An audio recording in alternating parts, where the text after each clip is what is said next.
नमस्कार फ्रेंड, मैं विजयलक्ष्मी अपने चैनल में आपका स्वागत करती हूँ। फ्रेंड्स, मैं एक रिसर्च स्कॉलर हूँ और एक यूनिवर्सिटी से रिसर्च कर रही हूँ। फ्रेंड्स, कौन नहीं चाहता है अपने जीवन में तरक्की करना, आगे बढ़ना, नई ऊंचाइयों को छूना, खूब सारा पैसा कमाना। ये हर किसी का सपना होता है और अच्छी बात है। ऐसा सपना हर व्यक्ति को देखना चाहिए और खूब मेहनत करना चाहिए। पर मेहनत के साथ साथ हमें कुछ जो होती ना सामाजिक, कुछ टेक्निकल बातों का भी ध्यान रखना पड़ता है। सिवाय मेहनत से कुछ नहीं होता, थोड़ी सी बुद्धि, थोड़ी सी होशियारी भी लगानी पड़ती है। एक मेहनत तो अब उसमें कहते हैं ना कि एक रिक्शे वाला भी करता है, लेकिन वो पूरी लाइफ मेहनत करके भी अपने लिए दो जून की रोटी नहीं कमा पाता है।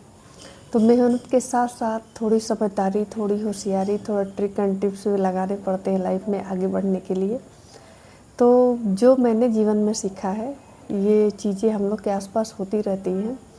उसमें सबसे पहले है कि आप क्या कमा रहे हैं, कितना कमा रहे हैं, इसका शो ऑफ मत करिए, बताइए ही मत किसी को, और ज़रूरत ना हो तो दिखाइए भी मत।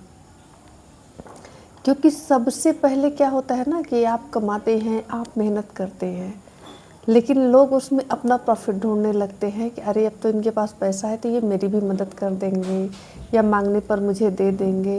लेकिन हो सकता है ऐसा आप ना कर पाएँ। तो जब वो मांगेंगे, आप नहीं दे पाएंगे तो उनसे आपके संबंध खराब होते हैं।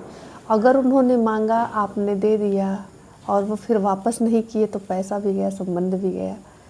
तो अपनी आमदनी किसी को ना बताएं, क्योंकि बहुतेरों के साथ हुआ है कि जब वो पैसा कमाने लगते हैं तो कोई कहेगा मुझे उधार दे दो, तो मेरी बेटी की पढ़ाई में मदद कर दो, तो मेरी बेटी की शादी में मदद कर दो, तो मुझे यहाँ ज़रूरत है तो दे दो, वहाँ ज़रूरत है तो दे दो। और जब आप नहीं देते हैं तो आपसे उनके संबंध खराब हो जाते हैं और वो एक तरह से आपके दुश्मन भी हो जाएंगे। वो घोषित और अघोषित दो, कोई कुछ तो घोषित तौर पे, कुछ अघोषित तौर पर वो आपके दुश्मन हो जाएंगे, आपसे दुश्मनी भी साध लेंगे। तो इसलिए पैसे को मतलब छिपा के रखना ही सही होता है। अपनी आमदनी लोग कहते नहीं बताना चाहिए, तो इसीलिए नहीं बताना चाहिए क्योंकि दोस्त से ज़्यादा दुश्मन पीछे पड़ जाएंगे और हर कोई सोचेगा कि कमा रहे हैं तो हमको भी दें, और आप ऐसा कर नहीं पाएंगे। कोई भी नहीं कर पाता है। जो बहुत मेहनत से पैसा कमाता है वो अपने दिन रात अपने परिवार के लिए कमाता है, तो यूं ही किसी को कोई अपना पैसा नहीं दे पाएगा। तो पहली बात तो ये हुई। दूसरी बात क्या होती है ना कि हम लोग होते हैं बहुत दिल के साफ बनते हैं। अभी कोई चीज़ प्लान कर रहे हैं तब तक उसका ढिढोरा पीट दिए। अब जब ढिढोरा पीट दिए तो सामने वाला तो आप जैसा दिल का साफ है नहीं, उसको लग गया धक्का। अब तो ये इतना बड़ा सपना देख रहे हैं, इतना बड़ा काम करने जा रहे हैं। तो उसमें क्या होता है, आपके दो नुकसान होते हैं। सामने वाला जलन के मूड में आ गया, अब वो आपके लिए हमेशा निगेटिव बातें सोचेगा, ये सफल ना होने पाए, ये आगे ना बढ़ने पाए। उसके मन से आपके लिए अच्छी शुभकामनाएं, माता पिता को छोड़कर, और कुछ भाई बहन है, भाई बहन में भी बहुत भेद आ गया है, तो कुछ ही जो बहुत दिल से हैं। नहीं तो माता पिता को छोड़ के धरती का कोई दूसरा प्राणी नहीं चाहता है कि आप तरक्की करें। तो अन्य और किससे आप उम्मीद कर सकते हैं। तो आपने अपना प्लान उनको बता दिया कि मैं ऐसे बिजनेस सेटअप करने वाला हूँ, ऐसे दुकान सेटअप करने वाला हूँ, इस चीज़ का दुकान डालूँगा। वो अपना कैलकुलेशन शुरू कर दिए, अरे ये बिजनेस सेटअप कर लेगा तो धनी आदमी बन जाएगा, तो हमसे आगे निकल जाएगा। अब उनके पेट में एक मरोड़ मच जाती है। अब इससे आपके नुकसान क्या होंगे कि वो आपको सफल होने नहीं देंगे, टंटबाजी करेंगे, कुछ और करेंगे, आप होपलेस होंगे। और जब आप फेल हो जाएंगे तो वो ताने भी मारेंगे कि अरे आपके उस काम का क्या हुआ, आप करने वाले थे ना, आपका हुआ नहीं क्या। तो दोनों साइड से आप जाते हैं। पहले तो वो रोड़े अटकाएंगे, उनका काम है, और जब आप नहीं सफल होंगे तो ताने भी मारेंगे। तो दोनों तरफ से त्रासदी अपनी ही होती है, फजीहत भी अपनी ही होती है। तो बेहतर हो कि जब काम हो जाए, जब पूरा हो जाए, तो उनको लास्ट द एंड में बताया जाए कि मैंने ये काम शुरू किया है, मेरा ये काम हो चुका है, अब आप आके मिठाई खा लीजिए। तो जब काम पूरा हो जाता है तो उसमें हानि की संभावना कम हो जाती है।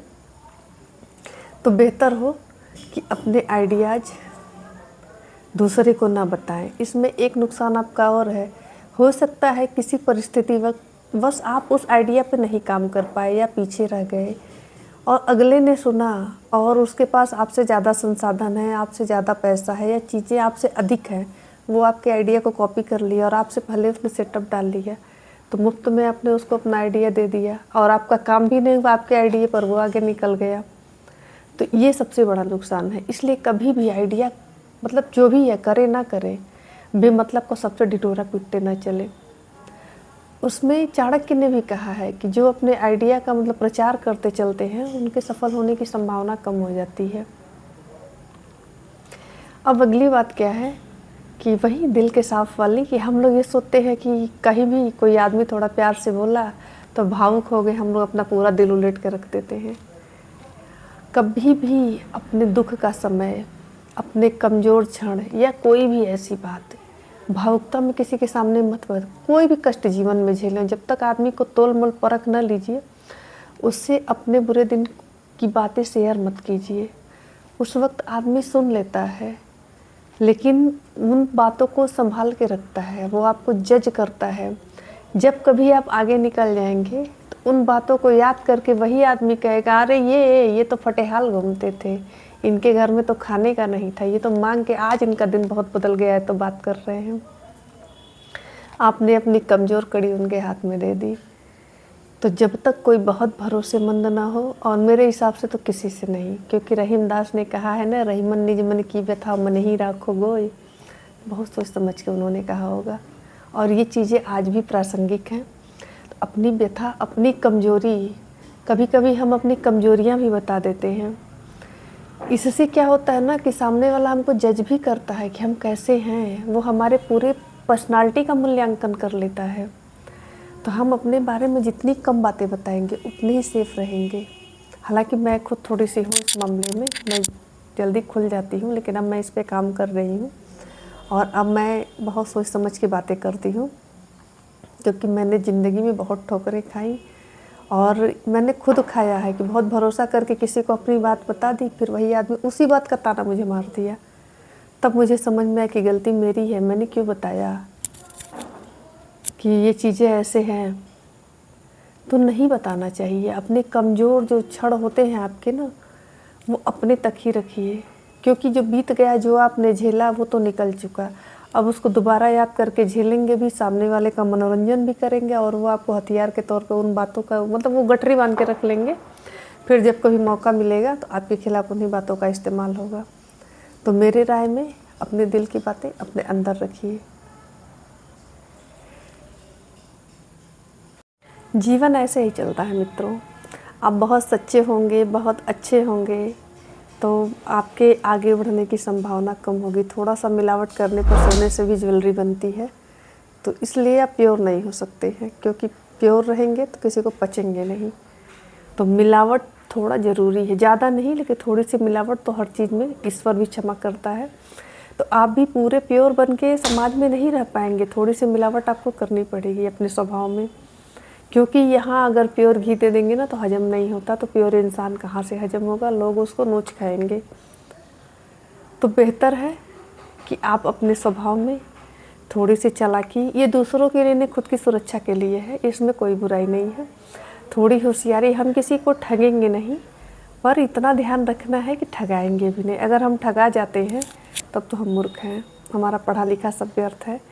तो इस चीज़ का इस्तेमाल हमको सेल्फ डिफेंस में करना, ना किसी को बेवकूफ़ बनाने के लिए करना है। तो ये चीज़ उचित है, किया जा सकता है, इसमें कोई बुराई नहीं है। और इससे क्या होता है ना कि हम थोड़े मानसिक अवसाद से बच जाते हैं, लोगों के ताने महने से बचे जाते हैं, तो अपने काम को, अपनी ज़िंदगी को हम सुचारू रूप से चला पाते हैं। तो बेहतर होता है कि हमें लोगों की मतलब होता है ना, कुदृष्टि से बचने का प्रयास करना चाहिए। जय जैसे बच जाए आप, उनकी जी हजूरी करके, उनके मतलब थोड़ा सा उनको खुश करके उनके कुदृष्टि से बचने की कोशिश करें, ताकि हम अपने मार्ग में, अपने रास्ते में सुचारू रूप से चल सकें। आशा है ये वीडियो आपको समझ में आया होगा। अगर मेरी वीडियो आपको अच्छा लगे तो लाइक, सपोर्ट और सब्सक्राइब ज़रूर करिए। मिलते हैं अगले वीडियो में, तब तक के लिए नमस्कार।